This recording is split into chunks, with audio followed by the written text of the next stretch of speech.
നമ്മളത് ഇനി ക്യാബേജ് വളർത്താൻ വേണം. അതിനായിട്ട് ഒരു വലിയ ക്യാബേജ് എടുത്തിട്ടുണ്ട്. ഇതിനകത്ത് നമ്മൾ കൊത്തിയെടുക്കണം. നമ്മളിത് ക്യാബേജ് കട്ട് ചെയ്തുകൊണ്ടിരിക്കുകയാണ്. ഇങ്ങനെ ഫുള്ളായിട്ട് കട്ട് ചെയ്തെടുക്കണം. നമ്മുടെ ക്യാബേജ് ഇതേ കട്ട് ചെയ്തെടുത്തിട്ടുണ്ട്. പിന്നെ അതിനകത്തേക്ക് നമ്മൾ ഒരു 1/2 ടീസ്പൂൺ മഞ്ഞൾപ്പൊടി ഇടണം. 1/2 ടീസ്പൂൺ മഞ്ഞൾപ്പൊടി നമ്മൾ ഇട്ടിട്ടുണ്ട്.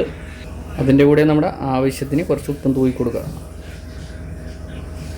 അത്യാവശ്യത്തിന് മാത്രമേ ഉള്ളൂ, അധികമാവരുത്. അതിൻ്റെ കൂടെ നമ്മൾ കുറച്ച് വെളിച്ചെണ്ണയും കൂടി ഒഴിച്ചു കൊടുക്കുക. എന്നിട്ട് ശരിക്കും മിക്സ് ചെയ്തെടുക്കുക. അത് ശരിക്കും കൂട്ടി തിരുമ്മി അങ്ങോട്ട് എടുക്കുക. മഞ്ഞൾപ്പൊടി, ഉപ്പ്, വെളിച്ചെണ്ണ എല്ലാം കൂടി മിക്സ് ആവും. അപ്പം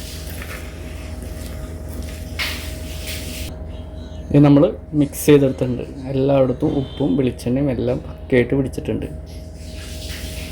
നമ്മളതിലേക്ക് തന്നെയാണ് വെളിച്ചെണ്ണ ഒഴിച്ചു കൊടുക്കാൻ പോകുന്നത്. അതായത് നമുക്ക് കടുകിട്ട് വേപ്പിലിട്ട് കൊടുക്കണം. കാരണം എന്ന് വെച്ച് കഴിഞ്ഞാൽ വേറെ പാത്രത്തിലാണ് നമ്മളങ്ങനെ ചെയ്യണത്.